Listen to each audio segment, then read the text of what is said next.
Philosophy Department. This thing is in the way. I'd like to welcome you to this evening's lecture, which is the first in a series of 4 lectures under the general title of Values in Technology, the Context of Design, Gender, and Race. These 4 lectures are being sponsored or part of the annual ISU Lectures on Technology series, and which is being co-chaired by Tony Smith and Fred Evans of the Philosophy Department.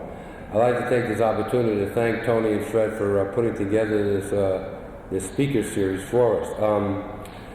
These lectures are being sponsored by the Student Philosophy Club, by the Institute for Physical Research and Technology, by the College of Liberal Arts and Sciences, by GTE Lectureship Program, by the Iowa Humanities Board, by the National Endowment for the Humanities, and by the Committee on Lectures, which is funded by GSB. This series will bring to campus 4 speakers who have made important contributions to our understanding of technology and its cultural and political context. Tonight's lecturer is Professor Langdon Winter, who is a professor of political science in the Science and Technology Studies program at Rensselaer Polytechnical Institute. His talk this evening is entitled Values in Technology, Alternative Technologies. Tomorrow night our speaker will be Professor David Noble of Drexel University, who's here tonight, I'm glad to say, who will be speaking on values in technological design, the case of numerical control. On Tuesday night, Professor Ruth Schwartz Cowan of the History Department of the State University of New York at Stony Brook will be speaking on technical change and the dynamics of gender. And on Thursday night, Professor Mark Sagoff, a senior research scholar for the Center for Philosophy and Public Policy at the University of Maryland, will be speaking on biotechnology and the environment. Professor Langdon Winter is the author of a very important book called Autonomous Technology, as well as a recent book which contains a number of his major papers called The Well and the Reactor. He has written for magazines such as Rolling Stone, the New York Times Book Review of Books, The Village Voice, Science Magazine, and his work deals with the relationships between technology and the political, and as I mentioned, he has made a very significant contribution to this area of technology evaluation. So without any further ado, this introduction is probably already longer than Professor Winter's lecture. I think I'll stop here and let him talk. Thank you.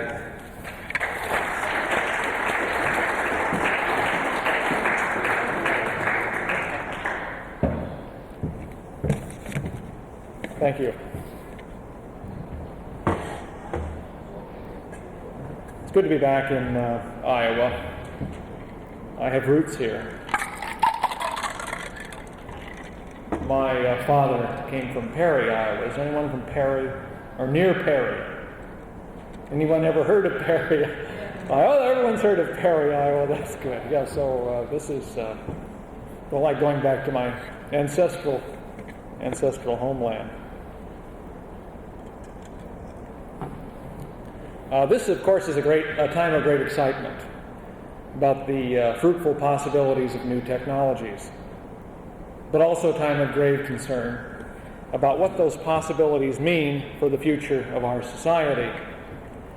Horizons visible in microelectronics and photonics, in biotechnology, composite materials, computing, telecommunications, and other fields offer prospects of sweeping change in economic and social patterns worldwide. How should we regard these prospects? Well, at present, most of the discussion in America about these matters focuses exclusively upon issues about productivity and competitiveness. In our country, for example, there's great fear that the USA is losing its supremacy in a wide variety of scientific, technological, and economic fields. And the metaphor commonly used to describe the predicament is one taken from the world of sports. So we're told that we're in a technology race in which some are out in front and others are falling behind. The nation needs to regain the lead and to become number one again. This is a metaphor to explain our predicament. I think it's particularly interesting to the kinds of people, middle-class American males in particular, who get up in the morning, begin the day with the sports page, and then immediately turn to the business section. And if you were reading Time magazine last week, you probably saw the headline yet again, "Can America Still Compete?" And this doesn't mean football or basketball, it means the great technology competition. And of course, dire consequences are predicted for any nation that cannot retain its competitive edge. Loss of markets, shrinking wealth, waning power in world affairs, declining cultural vitality. So interestingly enough, the announcements about the great promise of technological innovation are immediately accompanied by a not so thinly veiled threat. Compete or die, innovate or perish. And faced with this message, a thoughtful person might be inclined to ask, if impending technological changes promise such a wonderful future for humanity, then why do proclamations of the era of high technology often sound so harsh and intimidating? Well, one feature of this way of talking, which may explain some of the intimidation that's involved, is that if you are convinced that you're in a technology race, in a competitive struggle, you don't have to think. You don't have to think about exactly where technological change is carrying you. And indeed, the prevailing consensus right now seems to be, don't ask where we're going, just get busy implementing the new techniques and the new machines working faster and faster for ever higher levels of innovation, efficiency, and productivity. So it seems to me that right now in America we have an attitude in which the breathless pace of change has generated a thoroughly thoughtless frame of mind. We're not thinking, we're panting. And what I want to do this evening is to offer a different point of view on these matters. A different approach to thinking about the meaning of technological choices for us. In colloquia like the one that's being offered this week at Iowa State, the topic is usually something like technology and society, or technology and culture, or technology and politics. But I think if you examine the matter closely, you'll find that such distinctions no longer have much validity. In a world like the one we live in, technology and society and technology and culture and so forth are by no means separate matter. They're increasingly woven together in a world in which many ways of human living and human thinking are dependent upon and shaped by technological devices and systems and disciplines of various kinds. So our useful artifacts reflect who we are and who we aspire to be. At the same time, we ourselves increasingly mirror the technologies that surround us. To an increasing extent, human activities and even human consciousness are technically mediated. And in this light, in the attempt to understand our technological society, can begin from either of two basic starting points. The world seen from the point of view of the artifacts, and the same world seen from the point of view of human beings. And although it may seem perverse to do so, I'd like to start with the first point of view, looking at the tools and instruments that we employ as something like virtual members of our society. And from this point of view, one can ask, which roles and responsibilities and possibilities for action have we delegated to things? Which features are associated with a particular instrument? For example, does a computer in the workplace function as a servant or a slave or a controller, a guard, supervisor, co-worker, or what? So you can take, for example, the kinds of social roles that have recently been delegated to telephone answering machines. Very simple kind of example. It used to be that only executives in business firms or university bureaucracies or government could afford to keep a full-time secretary answering the phone, taking messages, screening calls, and so forth. Now we have these little machines that do at least some of the same kind of work. An alternative would be to answer the phone yourself, or to again hire someone to do it, or to miss the calls. There are a number of alternatives. The machine can be seen as a kind of surrogate, a kind of non-human agent that's been given certain kinds of work to do. Now, an interesting fact about these machines, and I would say about other machines of this kind, information processing machines that are now entering our lives, is that when they're first introduced, there's some embarrassment, some discomfort. So in the little taped message that precedes the beep in the telephone answering machine, there's often something like an apology. People will say, "I'm sorry I can't answer your call, but," or "I'm sorry you have to talk to a machine rather than a person, but." And I think what you see happening here, all over the place in our society, is a feature of technological change, which is the renegotiation of social and moral boundaries that accompanies a technological change. But what is at first a source of discomfort eventually becomes something taken for granted, something we sometimes call second nature. And I think that it's clear that the coming of a great many things, like the telephone answering machine, the automatic bank teller, voicemail systems, and so on, what you're seeing here is that technical artifacts and systems becoming virtual members of our society. And as their use spreads, as we become acquainted with them, the tone of embarrassment that at first surrounded their use gradually begins to vanish. And I think what that means is that the renegotiation of social and moral boundaries is complete. Okay, looking at the matter from the second perspective, one sees the roles and responsibilities and possibilities for action delegated to human beings within and around technological systems of various kinds. So now one can ask similar kinds of questions. Is the person's guiding hand required for the system to function?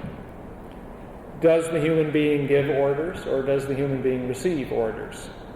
Is the person active, or is the person acted upon? What social qualities accompany the human presence? And I'll illustrate this with an example in just a minute. But first I want to call attention to the fact that once you've entered this rather simple twofold perspective, you already have at least the beginning of a social and political vision of technology quite different from the one that economists, engineers, technology policymakers, and politicians usually employ these days. You recognize first and foremost that technologies are not merely tools that one picks up and then puts down. They can be seen as what I like to call forms of life, or if you will, ways of living, in which humans and inanimate objects are linked in various kinds of relationships. So the interesting question now becomes, how can we describe and evaluate technologies seen as life forms, as ways of living? By comparison, in the conventional view, the story usually goes that people employ technologies for rather specific instrumental purposes. They do this to wrest new advantages over nature and to gain various kinds of economic benefits. Once these instrumental advantages and economic benefits have been obtained, then other things may start to happen. There are what are called secondary or tertiary or other distant consequences of our action, often called side effects or unintended consequences. Now, I think it's sometimes useful to look at technology and society in that way, but I think if you take the longer view of history, an interesting fact soon emerges. In the fullness of time, the so-called secondary consequences or side effects of technological change are often far more important than the results thought to be primary, the ones thought to be most important at the time. This is certainly true of the kinds of changes that we associate with the Industrial Revolution of the 18th and 19th centuries. You go through and list the thousands upon thousands of machines and techniques and technological systems introduced during that period. Things like machines for making textiles, extracting coal, making railroads run, and so forth. But of course, we all know today that that's not what's truly important about the Industrial Revolution. What matters is the fact that a whole new kind of society was created. And by this point, the technologies and the material products of the Industrial Revolution have either become museum pieces or simply turned to dust. The truly lasting, the truly enduring part of that revolution was the multiplicity of relationships between people, between human beings and technology, the kinds of things that we simply these days call advanced industrial society. Results, many of which arose largely as secondary consequences of technological change. So I think the experience of the last 2 centuries strongly suggests that as we engage in technological change, there is a substantial reconstruction of social roles, relationships, and institutions, adapting to new technologies in agriculture, industrial production, communications, energy production and distribution, medicine, and the like. We gradually alter our culture. In fact, I would say this has been the distinctive way in which our culture has altered in the modern world. And to my way of thinking, that simply is the primary fact. A fact that is in no way secondary to the instrumental or economic advantages obtained. And as we look at such things, why not consider the life-altering aspects of technology first, rather than second or third or fourth, or as something unintended or unexpected? Isn't it sensible to regard these social and moral and political dimensions as truly primary, things that ought to be on our mind in the first round? Well, I think what's happened again and again in modern history is that very important political changes have been made covertly, under the broad umbrella of technological advance, so that conditions that would have been offensive as political policies, let's say put on banners behind me on this screen here, became acceptable, perfectly acceptable, when introduced to people as measures that were technically necessary. For example, with respect to the Industrial Revolution, which I just mentioned, it's long been evident that, alas and alack, the dominant style of organizing industrial production is flagrantly authoritarian. Democracy stops at the factory gates, people say. We have democracy up until those gates. You go inside, you get authoritarianism. And there have, of course, been endless debates about whether this authoritarian style is required in order to achieve maximum efficiency, or instead a condition that derives from other circumstances, for example, the private ownership of the means of production. And there have also been many attempts to propose alternative, more democratic forms of industrial production. This is a matter that social scientists debate endlessly. But I don't want to dwell upon that specific controversy this evening, but simply point out that it mirrors what is clearly for us a deeper and more urgent question. As we continue to introduce new forms of instrumentality, what are the kinds of political culture we engineer in the process? what forms of human identity, of political order, of power and authority, of community, of citizen participation are created or, on the other hand, destroyed as we innovate technologically.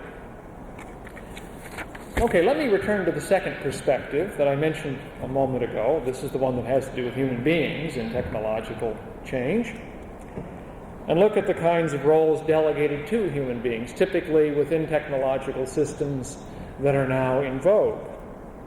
Several years ago in Baltimore, Maryland, a telephone operator named Mavon Garrett, who worked for the telephone company for 18 years, was called into her supervisor's office and abruptly fired.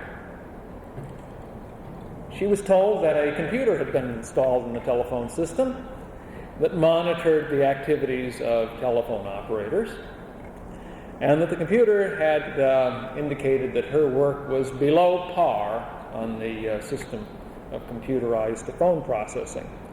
So that woman, Mavon Garrett, became the victim of norms of productivity and efficiency embodied in the workings of this new system. But what's interesting is not only the fact of Mavon Garrett's firing, but her very personal response to it. She pointed out that as a telephone operator, a substantial part of her everyday activity was to help people who called the telephone operator, not because, let's say, they wanted to reach long distance or something, but because they were lonely and in distress. She pointed out, for example, that she talked to elderly people who live alone. When they get in trouble, who can they reach out to?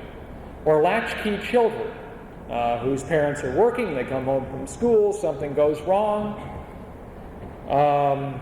Miss Garrett pointed out that she would not hang up on such people simply to meet the telephone company's hourly quota. And I think it's reasonable for us to say that she was behaving quite responsibly, serving a role in our civic culture, in fact, a rather important one right now, but not a role recognized by the norms of efficiency and productivity that had been implanted in the system that employed her. So in such cases, technical rationality and cultural rationality are in flagrant conflict.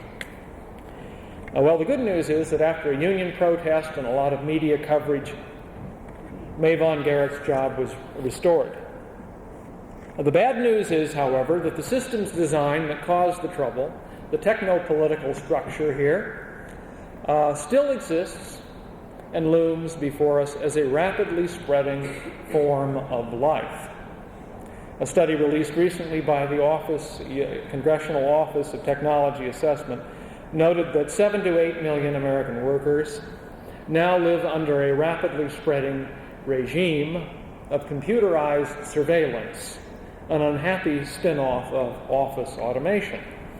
The title of that report is appropriately The Electronic Supervisor, and it points out that computers have been given the higher-level role of supervising, and humans have been delegated the role of working faster and faster, required to engage in less social conversation, all in the name of a system ironically called communications.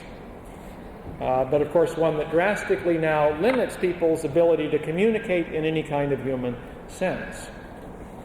Very often, by the way, in America, we like to give the name to something as its label of something we've just recently destroyed. This is true of where I live in upstate New York, for example, where the housing developments and industrial parks bear the name of the thing that was plowed under in order to create it. Meadow Brook, Pine Woods, and so forth. So very often these things sort of exist as little labels to remind us of things that used to be. And now, as I've talked about this particular example, I use the term regime. And I think it's entirely appropriate to apply these terms.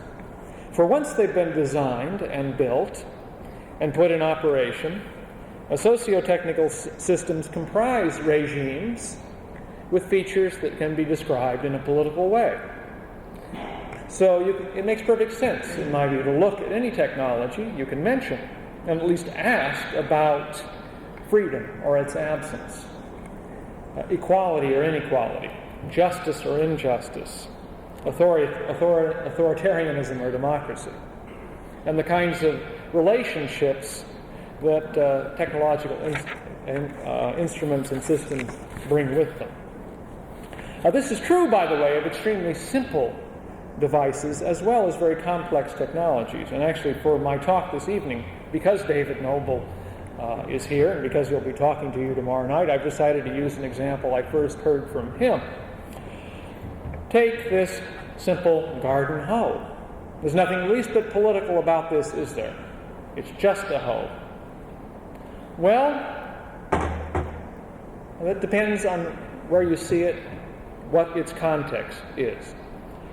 You notice that in order to use this kind of hoe, you have to bend down and chop, or get on your knees and chop. If you had a long-handled hoe, you could stand up and use it. Why has the handle been shortened? Well, in this case, this is a simulated hoe of this kind. I've shortened it myself. But if you visited the agricultural fields of the Southwest, including my original home, California, you'd see the answer. Farm workers are issued a hoe of this kind. It's called El Cortito, the short one, when they go out into the fields to work. And the reason is, in large part, that the foreman in these fields can look over the workers and see who's working and who's not. The ones working are the ones bending down. The ones standing up are loafing. And the foreman can act accordingly to discipline the workers that are loafing. So in that light, you say, even a simple thing like the length of the handle of a hoe packs into it relationships of power and control, power and authority. So the basic point that I'm making is this. Embodied in the tools and instruments of modern technology is a political world. And I'm suggesting that we try to use political ideas to unpack the meaning of the various technologies that we work and live with. Let me put it a little bit differently. Everyone understands that political ideologies can be expressed in language. I'm suggesting that ideologies are expressed in things as well. And I'm talking about ideology in a somewhat special sense here, to mean ways of mapping the world that we live in, ideas about how the world works, features of the natural world and of human communities. An ideology tells you where you're situated, what you're a part of, how things must be, what your role is, and so forth. And I think that if you look at the things, technological entities that surround us in the modern world, you can find ideologies that speak in the following way, whether or not they're ever articulated in language or not. Power is centralized. The few speak, and the many listen. There are barriers between social classes. The world is hierarchically structured. The good things are distributed unequally. One's life is open to continual inspection. So these are ideas implanted within things, and I think in their own way, things speak to us in ways that are sometimes very difficult to articulate, even in language. In fact, ideologies and things tend to be covert, and you can ask, why are they covert? Why do we have difficulty grasping them? And I think one reason is that all of us tend to buy the functional account of the meaning of things, which is to say, this is a car, it gets us from point A to point B. Or this is a hoe, it's used to dig in the dirt. So we tend to look at things in terms of their functions.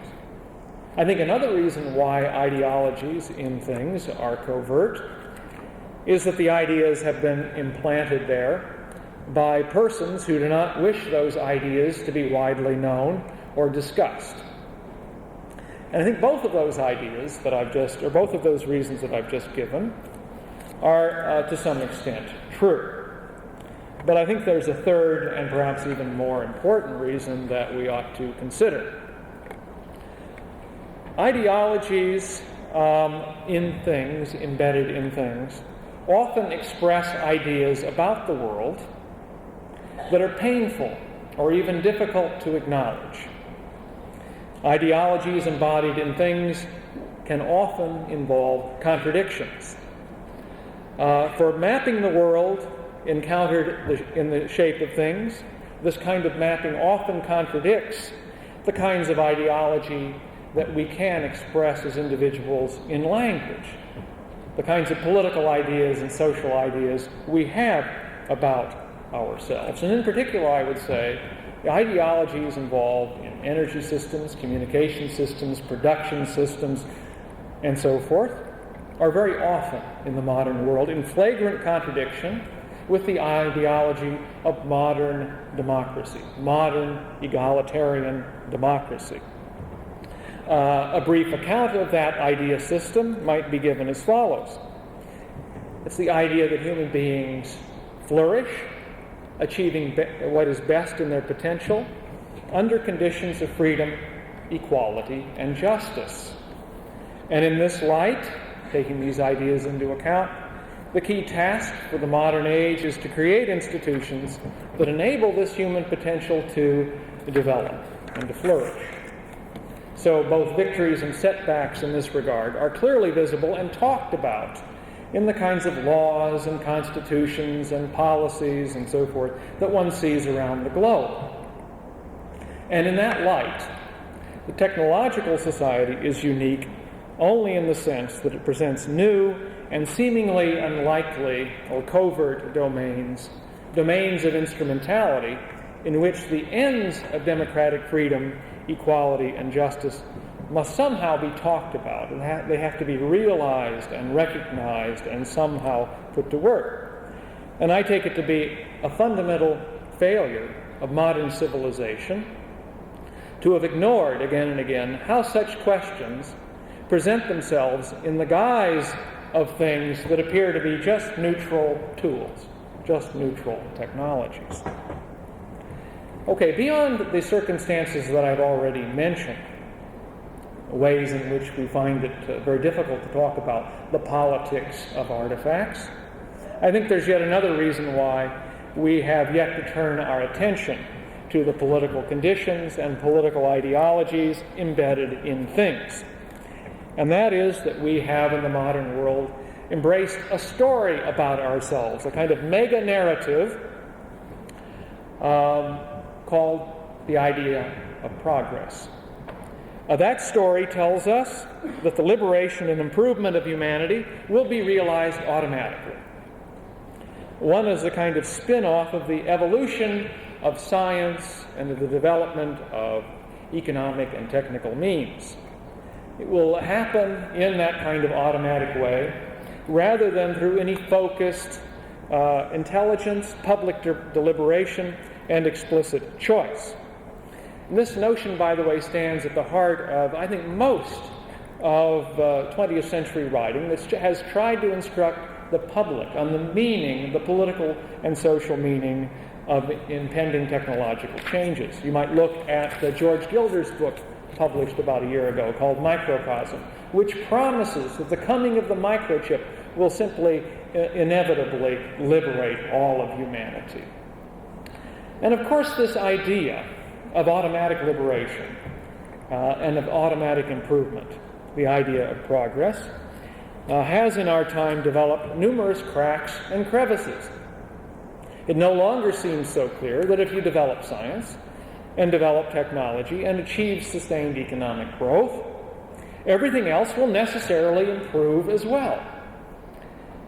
And the reason is that too many of the developments touted as advances are actually destructive when you look at them in their broader contexts. And gradually we're beginning to look at them in their contexts. Such destruction is increasingly obvious in the deteriorating environmental conditions found around the world. The depletion of the ozone layer, acid rain, global warming, toxic waste, pollution of the oceans, etc.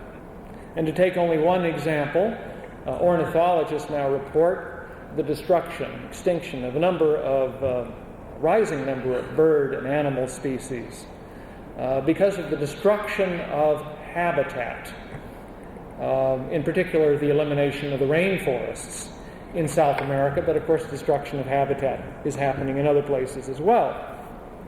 And I think the public is beginning to realize that in the long run, unless we do something about it, we humans face a destruction of habitat and perhaps extinction as well. I'm suggesting that we take the same notion not only in an environmental sense, but in a cultural sense. For there's an important way in which freedom, democracy, and justice depend upon the creation and maintenance of suitable habitats. Conditions in which the goal of becoming free, self-determining persons and self-determining communities is nurtured rather than, let's say, poisoned and plowed under.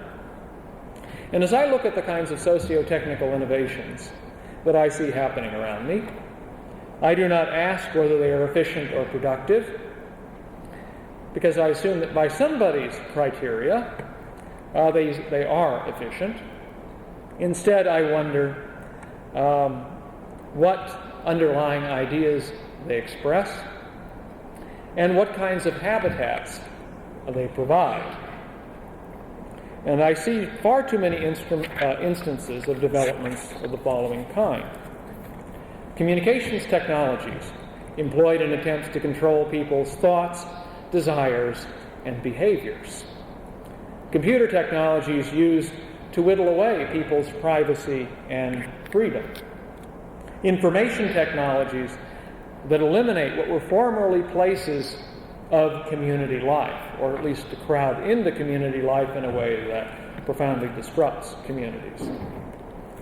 Systems of manufacturing that seek control by eliminating as much human initiative and creativity as possible. So these are all things, on the one hand, that are great new advances, heralded in business magazines and so forth. But if you look at them in the light of political culture, they have a different aspect to them altogether. And indeed, some of the most widely heralded varieties of so-called advanced technology in our time are ones that seek to diminish the likelihood that people might initiate action or form communities on their own.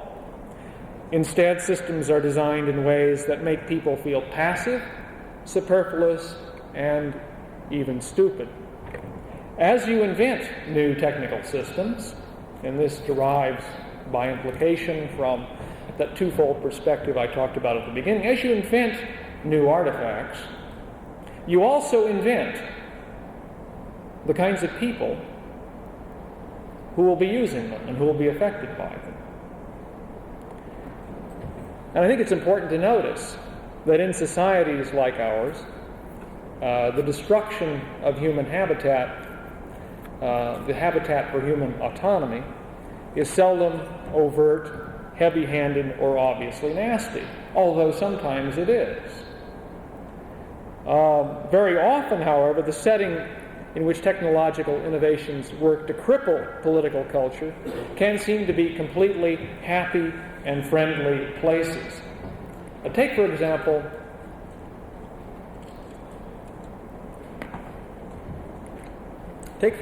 McDonald's. A socio-technical context in which a fairly large percentage of our young people find their first job and find out what it means to be a worker. And in the distinctive way that it trains and socializes its workers, McDonald's has become perhaps the world's largest educational institution, far more important in total effect than, let's say, Iowa State University or your nearest competitive Harvard University. And as an educator, I'm inclined to ask, what is it that people are learning behind those yellow arches? And I think the answer is pretty clear. They learn to become compliant parts in an enormous worldwide socio-technical regime geared to the production and sale of hamburgers. So they learn how to become machine tenders. They learn how to take orders gracefully, how to obey the boss, how to expect low wages, and above all, I think this is a unique accomplishment of McDonald's, how to remain happy and smiling regardless of what happens. So ultimately, what is taught, there's an instruction in this socio-technical form, and what's taught is a very up-to-date version of a happily adjusted servility within the context of tightly controlled social uniformity. So around the globe, the brave slogan of this new form of citizenship rings out. Would you like fries with that? I think it was the great American patriot Patrick Henry who once said, "Give me liberty, or just make it a Big Mac." Such is American political culture today, perhaps. Now, you're going to say, well, in and of itself, McDonald's is not all that worrisome. Maybe the kids that work in McDonald's go on to get more challenging forms of employment later on.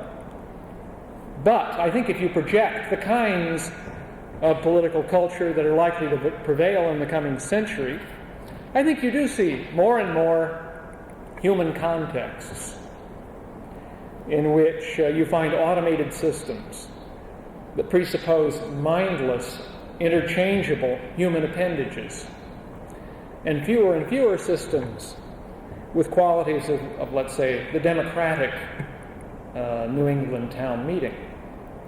So I think what you see here is the shaping of a culture, a political culture, in fairly what seem to be innocuous ways. For decision makers now lacing up their Reeboks for the great technology race, the ultimate question they want us to think about is something like this: which societies will prove most competitive by the time the 21st century rolls around? And that seems to me, for reasons I've tried to make clear, a completely misleading formulation of the issue. My guess, by the way, is that all the leading participants we see on the board right now, Japan, West Germany, the US, Korea, Canada, and so forth, will succeed in gaining part of the action. What happens to the developing countries of the world is a major problem, of course. But I think that none of the leading nations, the larger ones right now, will end up being the dominant force in every market or every domain of influence. So the question is not who's going to be competitive and who will not. The real question that we need to confront is which of the societies, if any, will have found ways to fashion agreeable forms of political culture within the medium of technological change.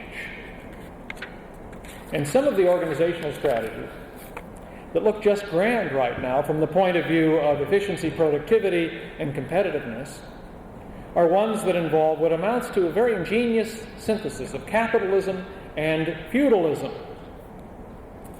And I find it distressing that people in many freedom-loving countries like the United States are eager to uphold what are, if you look at them closely, very repressive models of social integration. Some of them imported from the Orient, some of them homegrown, models of what are in important respects closed, corporatistic societies. Should we embrace models of techno-feudalism as the wave of the future, something we can't possibly avoid? We just have to run real fast to be there when it gets here. Wouldn't it be a wiser strategy to explore ways of extending our ideas about freedom and a just society, a good society, into the realm of technology itself and into our economy? And in fact, I think one obvious path still open to America is to find ways to democratize the process of technology policymaking and indeed the process of technological innovation writ large. Both citizens and experts need to become aware of the social, moral, and political dimensions of choices made in technology policy and in technological design, and to find ways to act in settings in which the crucial choices are being made. And in that light, I have 3 guiding maxims that I want to suggest to you. The first one is no innovation without representation.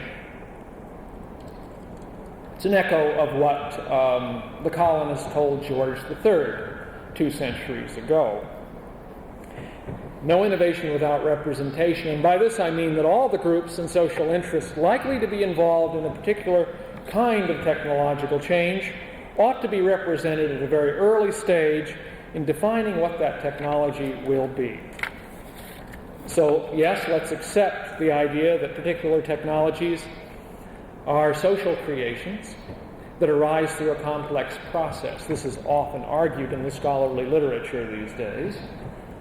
All technologies arise as a complex kind of social process, right? To that I say, fine. And now let's take that additional step, the next logical step, and take on the commitment of seeing to it that all the relevant parties are included rather than kept in the dark in this process.